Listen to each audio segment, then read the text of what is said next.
no strangers to food mascots on this channel. We've exposed them time and time again, but they're still out and about laughing at us from their foodie pedestals. So today, we're gonna lock them behind bars and see just how long they'll stay there. Hello, Internet! Welcome to Food Theory, where today we're crunching down on crime. You ever notice how frequently mascots are criminals? Like, obviously, they're your hamburglers and cookie crooks, but we at Food Theorists have also caught a fair share of unassuming and charming mascots breaking the law. The M&M spokes candy?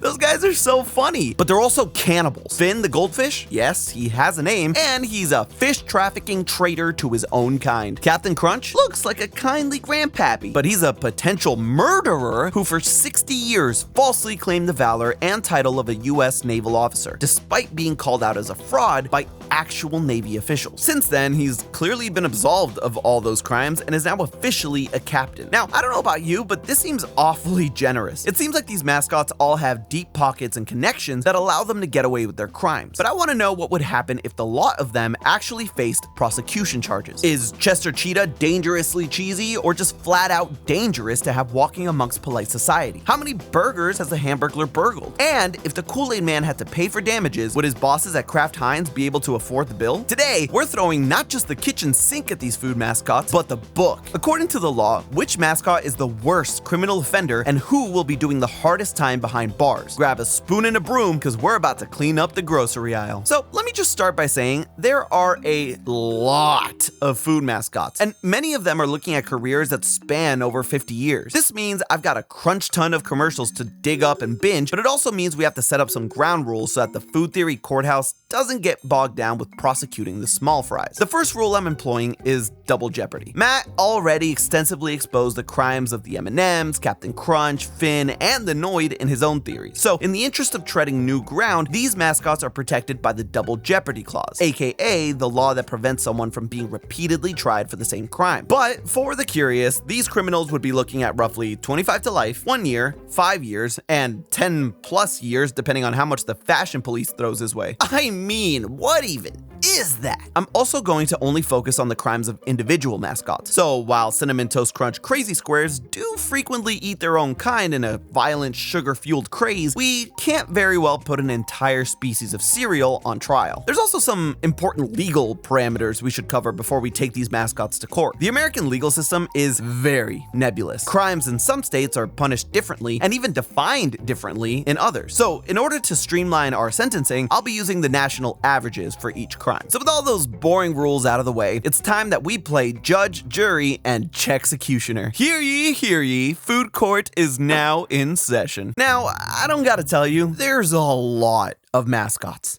Like, a lot.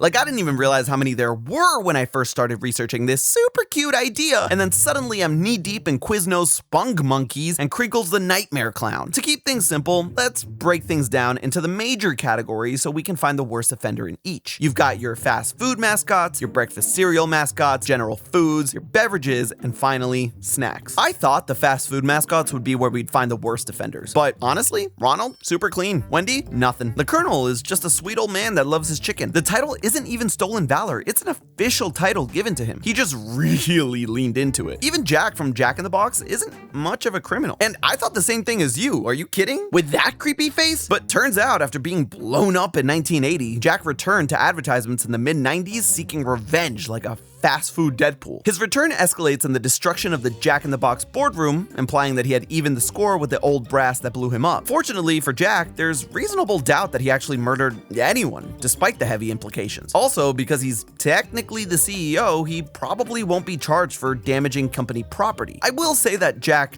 does have some light breaking and entering here and there, and has committed battery on Phil, his stand-in that tried to take over while he was in a coma. So overall, Jack may be a wee bit psychotic, but isn't racking up any notable prison time. The Burger King is where we start getting into the fun stuff. See, he's creepy enough that it should be illegal, even though it's not. And his diplomatic immunity may cover a lot of things he gets himself into, but unfortunately for him, corporate espionage is absolutely not one of those. In this commercial, he plain as day, or Knight in this case, steals the formula from McDonald's sausage egg McMuffin so that he could sell his own version. He was dumb enough to not just get caught, but wear a mask of his own face. So he'd be going down for 15 years and a couple of million in fines. But this category also gives us the criminal mascot of criminal mascots, the Hamburglar. There are actually some subtle distinctions we need to keep in mind when it comes to the criminal stylings of the Hamburglar. While theft, robbery, and burglary are all used interchangeably in conversation, legally, they're all incredibly distinct crimes that can make a big difference towards how long the robber is staying in the slammer for. Theft, also known as larceny, is the least severe and occurs when someone takes another person's property non-violently, usually without involving direct contact with their target. Robbery, on the other hand, is the most severe and involves acts of stealing through use of force or fear. If there's a weapon involved, it's a robbery. Most mascots don't fall into this category for, well, obvious reasons. It'd be a little hard to sell chalupas if the Taco Bell dog threatened to kill your entire family. Then there's burglary, which is the act of breaking and entering with the intent of committing another crime, be it theft or violence. As far as mascot mischief goes, we're primarily concerned with the degrees of theft. Remember, the punishment has to fit the crime, and not all theft is equal. Nabbing some value menu burgers isn't the same as stealing priceless art, but this doesn't get him off the hook. See, the Hamburglar's crimes actually fall into the category of larceny. Larceny has two major categories: petty larceny and grand larceny. If the total value of goods stolen falls below the threshold of a couple $100s, a theft is considered a misdemeanor, a minor criminal offense, and is likely only going to result in a few months to a year in a county jail. However, if the value of total goods surpasses a certain threshold, then a crime enters the realm of grand larceny, a felony offense in a majority of states. Felonies are the most serious criminal offense and mean hard time in prison. Most mascot thieves, like the Hamburglar, fall into the petty larceny category. In fact, these meals are so cheap, they'd likely be downgraded from petty misdemeanors to petty infractions, which carry no jail time and only a fine. Does this mean that the Hamburglar is solely facing fines for his kleptomania?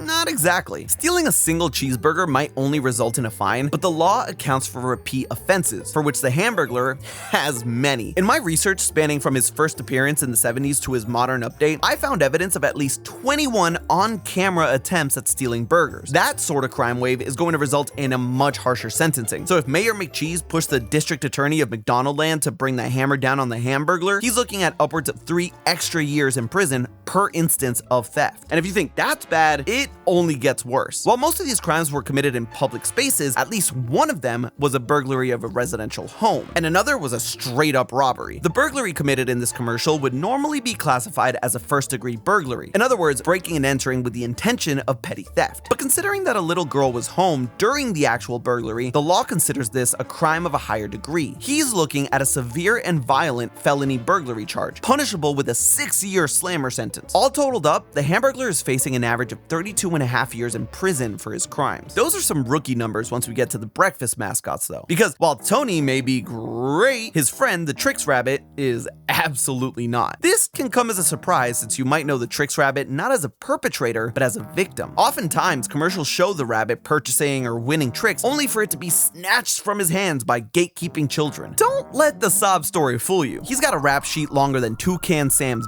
beak. You see, Mr. Rabbit has been gracing the front of cereal boxes and TV commercials since 1959, giving him a decade of commercials on top of the Hamburglar. And while Hamburglar has to share the spotlight with Ronald, Grimace, and the rest of McDonaldland, Rabbit is the sole mascot of Trix, which naturally lends itself to more screen time and more crime. My Trix binging turned up 62 on-camera instances of the rabbit trying to thieve tricks from children. His MO mostly involves using a variety of disguises to trick middle schoolers into sharing their cereal with him. You might think that with all these costume changes, he would be guilty of identity fraud, but legally, identity fraud requires that a perpetrator impersonate someone real. Rabbit's deceptions are less specific. Instead, his real crime here is theft by false pretenses. This carries the same penalties as regular theft, so he's facing roughly 62 years out of the gate. That said, there is one disguise that'll get him into hot water: the police officer. Impersonating law enforcement will tack on an additional year in jail to his sentence. Tricks are for kids, and apparently, maximum security penitentiaries are for rabbits. The real scum of the earth, though, reside in the general foods category, mainly because most of them appear squeaky clean. Too clean. I mean, look at the hamburger helper. Look at his dumb face. You just know he's done something sinister. We just haven't been able to find any prints. Might need a hand.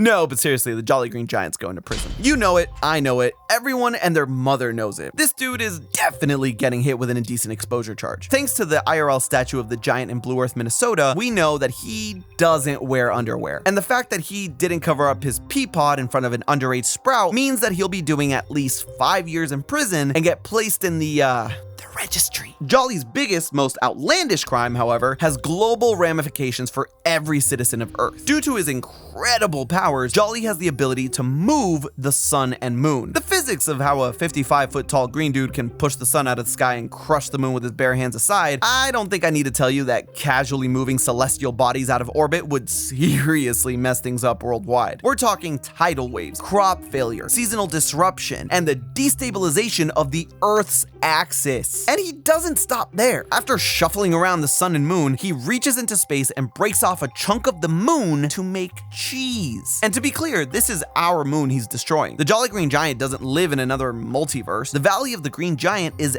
actually in Minnesota. So if you tally everything up, the utter destruction of everything we know and love, carry the one, Jolly Green Giant would face approximately $4,850,000,000 in 5 years in the slammer for his crimes, 4.8 billion years for involuntary manslaughter, 50 million years for harming protected animals, and 5 for indecent exposure. That jolly monster.